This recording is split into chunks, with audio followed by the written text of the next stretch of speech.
नमस्कार। आइए सुनते हैं मुंशी प्रेमचंद जी की लिखी कहानी मिलाप।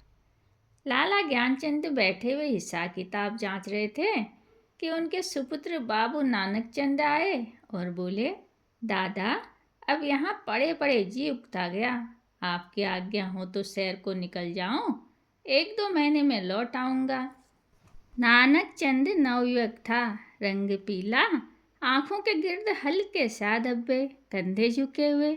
ज्ञानचंद ने उसकी तरफ तीखी निगाह से देखा और व्यंग्यपूर्ण स्वर में बोले, क्यों, क्या यहाँ तुम्हारे लिए क्या कम दिलचस्पियां हैं? ज्ञानचंद ने बेटे को सीधी राह पर लाने की बहुत कोशिश की, मगर सफल न हुए। उनकी डांट फटकार और समझाना बुझाना बेकार हुआ। उसकी संगति अच्छी न थी, पीने पिलाने और राग रंग में डूबा रहता था। उन्हें यह नया प्रस्ताव क्यों पसंद आने लगा? लेकिन नानक चंद उसके स्वभाव से परिचित था। बेधड़क बोला, अब यहाँ जी नहीं लगता, कश्मीर की बहुत तारीफ सुनी है, अब वहीं जाने की सोचता हूँ। ज्ञानचंद, बेहतर है तशरीफ ले जाइए। नानक चंद, रुपये तो दिलवाइए, इस वक्त 500 रुपये की सख्त ज़रूरत है। ज्ञानचंद, ऐसी फिजूल बातों का मुझसे जिक्र न किया करो, मैं तुमको बार बार समझा चुका। नानक ने हट करना शुरू किया और बूढ़े लाला इनकार करते रहे। यहाँ तक कि नानक चंद झुझला कर बोला, अच्छा कुछ मत दीजिए, मैं यूं ही चला जाऊंगा। ज्ञानचंद ने कलेजा मजबूत करके कहा, बेशक, तुम ऐसे ही हिम्मतवर हो, वहाँ भी तुम्हारे भाई बंधु बैठे हैं ना। नानक चंद, मुझे किसी की परवाह नहीं, आपका रुपया आपको मुबारक हो। नानक चंद की यह चाल कभी पट नहीं पड़ती थी, अकेला लड़का था। बूढ़े लाला साहब ढीले पड़ गए, रुपया दिया, खुशामद की और उसी दिन नानक चंद कश्मीर की सैर के लिए रवाना हुआ। मगर नानक चंद यहाँ से अकेला न चला, उसकी प्रेम की बातें आज सफल हो गई थी।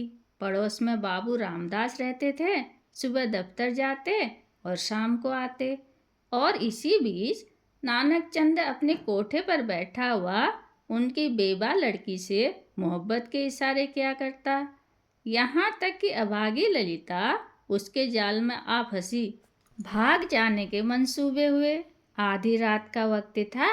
ललिता एक साड़ी पहने अपनी चारपाई पर करवटें बदल रही थी। जेवरों को उतार कर उसने एक संदूकचे में रख दिया था। उसके दिल में इस वक्त तरह तरह के ख्याल दौड़ रहे थे और कलेजा जोर जोर से धड़क रहा था। मगर चाहे और कुछ हो जाए, नानक चंद की तरफ से उसे बेवफाई का जरा भी गुमान न था। जवानी की सबसे बड़ी नेमत मोहब्बत है और इस नेमत को पाकर ललिता अपने को खुशनसीब समझ रही थी। रामदास बेसुध सो रहे थे कि इतने में कुंडी खटकी। ललिता चौंक कर उठ खड़ी हुई। उसने जेवरों का संदूकचा उठा लिया, एक बार इधर उधर हसरत भरी निगाहों से देखा और दबे पांव चौंक चौंक कर पांव उठाती दहलीज में आई और कुंडी खोल दी। नानक चंद ने उसे गले से लगा लिया। बग्घी तैयार थी, दोनों उस पर जा बैठे। सुबह को बाबू रामदास उठे, ललिता न दिखाई दी। घबराए, सारा घर छान मारा, कुछ पता न चला। बाहर की कुंडी खुली देखी, बग्घी के निशान नजर आए। सर पीट कर बैठ गए। मगर अपने दिल का दर्द किससे कहते? हंसी और बदनामी का डर जबान पर मोहर हो गया। मशहूर किया कि वह अपने ननिहाल गई। मगर लाला ज्ञानचंद सुनते ही भांप गए कि कश्मीर की सैर के कुछ और ही माने थे। धीरे धीरे यह बात सारे मोहल्ले में फैल गई, यहाँ तक कि बाबू रामदास ने शर्म के मारे आत्महत्या कर ली। मोहब्बत की सरगर्मियाँ नतीजे की तरफ से बिल्कुल बेखबर होती हैं। नानक चंद जिस वक्त बग्घी में ललिता के साथ बैठा तो उसे इसके सिवाय और कोई ख्याल न था कि एक युवती मेरे बगल में बैठी है, जिसके दिल का मैं मालिक हूँ। उसी धुन में वह मस्त था। बदनामी का डर, कानून का खटका, जीविका के साधन, उन समस्याओं पर विचार करने की उसे उस वक्त फुर्सत न थी। हाँ, उसने कश्मीर का इरादा छोड़ दिया, कलकत्ते जा पहुंचा। किफ़ायत सारी का सबक न पड़ा था। जो कुछ जमा जथा थी, 2 महीने में खर्च हो गए। ललिता के गहनों में नौबत आई, लेकिन नानक चंद में इतनी शराफत बाकी थी। दिल मजबूत करके बाप को खत लिखा, मोहब्बत को गालियां दी और विश्वास दिलाया कि अब आपके पैर चूमने के लिए जी बेकरार है, कुछ खर्च भेजिए। लाला साहब ने खत पढ़ा, तस्कीन हो गया कि चलो जिंदा है, खैरियत से है। धूमधाम से सत्यनारायण की कथा सुनी, रुपया रवाना कर दिया। लेकिन जवाब में लिखा, खैर जो कुछ तुम्हारी किस्मत में था वह हुआ, अभी इधर आने का इरादा मत करो, बहुत बदनाम हो रहे हो। तुम्हारी वजह से मुझे भी बिरादरी से नाता तोड़ना पड़ेगा। इस तूफान को उतर जाने दो, तुम्हें खर्च की तकलीफ न होगी। मगर इस औरत की बाह पकड़ी है तो उसका निबाह करना, उसे अपनी ब्याहता समझो। नानक चंद के दिल पर से चिंता का बोझ उतर गया। बनारस से माहवार वजीफा मिलने लगा। इधर ललिता की कोशिश ने भी कुछ दिल को खींचा और शराब की लत कुछ टूटी, पर हफ्ते में 2 दिन जरूर थिएटर देखने जाता। तो भी तबीयत में स्थिरता और कुछ संयम आ चला था। इस तरह कलकत्ते में उसने 3 साल काटे। इसी बीच एक प्यारी लड़की के बाप बनने का सौभाग्य हुआ, जिसका नाम उसने कमला रखा। तीसरा साल गुजरा था कि नानक चंद के उस शांतिमय जीवन में हलचल पैदा हुई। लाला ज्ञानचंद का 50वां साल था। जो हिंदुस्तानी रईसों की प्राकृतिक आयु है, उनका स्वर्गवास हो गया। और ज्यों ही यह खबर नानक चंद को मिली, वह ललिता के पास जाकर चीखें मार मार कर रोने लगा। जिंदगी के नए नए मसले अब उसके सामने आए। इन 3 साल की सबली हुई जिंदगी ने उसके दिल से सौदेपन और नशेबाजी का ख्याल बहुत कुछ दूर कर दिए थे। उसे अब यह फिक्र सवार हुई कि चलकर बनारस में अपनी जायदाद का कुछ इंतजाम करना चाहिए, वरना सारा कारोबार धूल में मिल जाएगा। लेकिन ललिता का क्या करूं? अगर इसे वहां लिए चलता हूं तो 3 साल की पुरानी घटनाएं ताजी हो जाएंगी और एक हलचल पैदा होगी जो मुझे हुक्काम और हमजोलियों में जलील कर देगी। इसके अलावा उसे अब एक कानूनी औलाद की ज़रूरत भी नज़र आने लगी।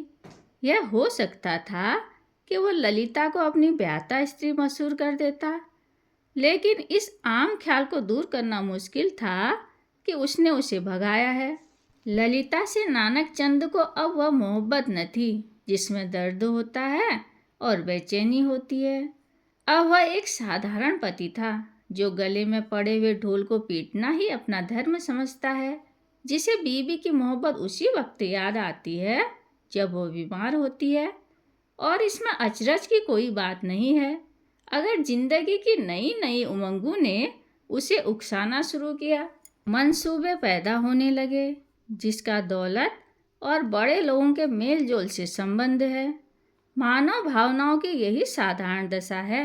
नानक चंद मजबूत इरादे के साथ सोचने लगा कि यहाँ से क्यों कर भागूं? अगर लजाजत लेकर जाता हूँ तो 2-4 दिन में सारा पर्दाफाश हो जाएगा। अगर हीला लिए जाता हूँ तो आज के तीसरे दिन ललिता बनारस में मेरे सिर पर सवार होगी। कोई ऐसी तरकीब निकालूं कि इन संभावनाओं से मुक्ति मिले। सोचते सोचते उसे आखिर एक तदबीर सूझी। वह एक दिन शाम को दरिया की सैर का बहाना करके चला और रात को घर न आया। दूसरे दिन एक चौकीदार ललिता के पास आया और उसे थाने में ले गया। ललिता हैरान थी कि क्या माजरा है। दिल में तरह तरह की दुश्चिंताएं पैदा हो रही थी। वहां जाकर जो कैफियत देखी तो दुनिया आंखों के सामने अंधेरी हो गई। नानक चंद के कपड़े खून में तरबतर पड़े थे। उसकी वही सुनहरी घड़ी, वही खूबसूरत छतरी, वही रेशमी साफा, सब वहाँ मौजूद था। जेब में उनके नाम के छपे हुए कार्ड थे। कोई संदेह न रहा कि नानक चंद को किसी ने कल्ल कर डाला हो। 3 हफ्ते तक थाने में तहकीकात होती रही और आखिर एक खूनी का पता चल गया। पुलिस के अफसरों को बड़े बड़े इनाम मिले। इसको जासूसी का एक बड़ा आश्चर्य समझा गया। खूनी ने प्रेम की प्रतिद्वंदिता के जोश में यह काम किया, मगर इधर तो गरीब बेगुनाह खूनी सूली पर चढ़ा हुआ था और वहाँ बनारस में नानक चंद की शादी रचाई जा रही थी। लाला नानक चंद की शादी एक रईस घराने में हुई और तब धीरे धीरे वही पुराने उठने बैठने वाले आने शुरू हुए। फिर वही मजलिसें जमी और फिर वही सागर और मीना के दौर चलने लगे। संयम का कमजोर अहाता इस विषय वासना के बटमारू को न रोक सका। हाँ, अब पीने पिलाने पर कुछ पर्दा रखा जाता है और ऊपर से थोड़ी गंभीरता बनाए रखी जाती है। साल भर इसी बहार में गुजरा। नवेली बहू कुड़ कुड़ कर मर गई। तपेदिक ने उसका काम तमाम कर दिया। तब दूसरी शादी हुई, मगर इस स्त्री में नानक चंद की सौंदर्य प्रेमी आंखों के लिए कोई आकर्षण न था। इसका भी वही हाल हुआ। कभी बिना रोए कौर मुंह में नहीं दिया। 3 साल में चल बसी। तब तीसरी शादी हुई। यह औरत बहुत सुंदर थी, अच्छे आभूषणों से सुसज्जित। उसने नानक चंद के दिल में जगह कर ली। एक बच्चा भी पैदा हुआ और नानक चंद गृहस्थिक आनंदों से परिचित होने लगा। दुनिया के नाते रिश्ते अपनी तरफ खींचने लगे, लेकिन प्लेग ने सारे मंसूबे धूल में मिला दिए। पति प्राणा स्त्री मरी। 3 बरस का प्यारा लड़का हाथ से गया और दिल पर ऐसा दाग छोड़ गया जिसका कोई मरहम न था। उच्छृंखलता भी चली गई, अय्यासी का भी खात्मा हुआ। दिल पर रंजोगम छा गया और तबीयत संसार से विरक्त हो गई। जीवन की दुर्घटनाओं में अक्सर बड़े महत्व के नैतिक पहलू छिपे हुआ करते हैं। इन सब ने नानक चंद के दिल में मरे हुए इंसान को भी जगा दिया। जब वह निराशा के यातनापूर्ण अकेलेपन में पड़ा हुआ इन घटनाओं को याद करता तो उसका दिल रोने लगता और ऐसा मालूम होता कि ईश्वर ने मुझे मेरे पापों की सजा दी है। धीरे धीरे यह ख्याल उसके दिल में मजबूत हो गया। उफ, मैंने उस मासूम औरत पर कैसा जुल्म किया, कैसी बेरहमी की। यह उसी का दंड है। यह सोचते सोचते ललिता की मायूस तस्वीर उसके सामने खड़ी हो जाती और प्यारी मुखड़े वाली कमला अपने मरे हुए सौतेले भाई के साथ उसकी तरफ प्यार से दौड़ती हुई दिखाई देती। इस लंबी अवधि में नानक चंद को ललिता की याद तो कई बार आई थी, मगर भोग विलास पीने पिलाने की उन कैफियतों ने कभी उस ख्याल को जमने नहीं दिया। एक धुंधला सा सपना दिखाई दिया और बिखर गया। मालूम नहीं दोनों मर गई या जिंदा है। अफसोस, ऐसी बेकसी की हालत में छोड़कर मैंने उनकी सुध तक न ली। इस नेक नामी पर धिक्कार है जिसके लिए ऐसी निर्दयता की कीमत देनी पड़े। यह ख्याल उसके दिल पर इस बुरी तरह बैठ गया कि एक रोज वह कलकत्ता के लिए रवाना हो गया। सुबह का वक्त था। वह कलकत्ते पहुंचा और अपने उसी पुराने घर को चला। सारा शहर कुछ का कुछ हो गया था। बहुत तलाशने के बाद उसे अपना पुराना घर नजर आया। उसके दिल में जोर से धड़कन होने लगी और भावनाओं में हलचल पैदा होने लगी। उसने एक पड़ोसी से पूछा, इस मकान में कौन रहता है? बूढ़ा बंगाली था। बोला, हम यह नहीं कह सकता कौन है कौन नहीं है। इतना बड़ा मुल्क में कौन किसको जानता है। हाँ, एक लड़की और उसका बूढ़ा माँ, 2 औरत रहता है। विधवा है, कपड़े की सिलाई करता है। जब से उसका आदमी मर गया तब से यही काम करके पेट पालता है। इतने में दरवाज़ा खुला और एक 13-14 साल की सुंदर लड़की बाहर निकली। नानक चंद पहचान गया कि यह कमला है। उसकी आंखों में आंसू उमड़ आए। बेअख्तियार जी चाहा कि उस लड़की को छाती से लगा ले। कुबेर की दौलत मिल गई। आवाज़ को संभाल कर बोला, बेटी, जाकर अपनी अम्मा से कह दो कि बनारस से एक आदमी आया है। लड़की अंदर चली गई और थोड़ी देर में ललिता दरवाजे पर आई। चेहरे पर घूंघट था और वो सौंदर्य की ताजगी न थी, मगर आकर्षण अब भी था। नानक चंद ने उसे देखा और एक ठंडी सांस ली।